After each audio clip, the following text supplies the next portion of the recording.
Friends, ഞാൻ തിരികെ വന്നു. കാരണം എനിക്ക് അവിടെ അതിനകത്ത് കയറിയിട്ടൊന്നും മനസ്സിലായില്ല എന്നുള്ളതാണ്. എന്ന് വെച്ചാൽ എന്താ പറയണ്ടേ, അവിടെ അകത്ത് കയറിയിട്ട് ശരിക്കും പറഞ്ഞാൽ അവിടെ എന്താ ഒന്നും എനിക്ക് മനസ്സിലായില്ല. അകത്തേക്ക് കയറിയപ്പോൾ ഫോണൊക്കെ നമ്മൾ മാറ്റി വെക്കണം, ഫോണൊക്കെ മാറ്റി വെച്ചു.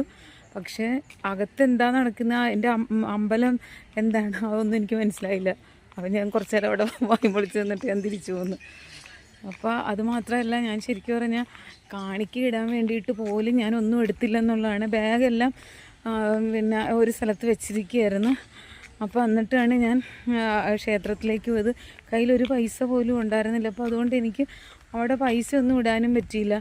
എന്തോ ഒരു മായിക വലയത്തിലായതുപോലെ ഞാനിതിലെ കൂടി ഇങ്ങനെ വന്നു. ഞാൻ അവിടെ കയറി. എത്രയോ ആൾക്കാരൊക്കെ ഇങ്ങനെ അന്തിച്ച് അങ്ങോട്ടും ഇങ്ങോട്ടും എൻ്റെ അന്തം വിട്ടുള്ള നോട്ടം കൊണ്ടാണെന്ന് തോന്നുന്നു എല്ലാവരും എന്നെ അന്തം വിട്ട് നോക്കി.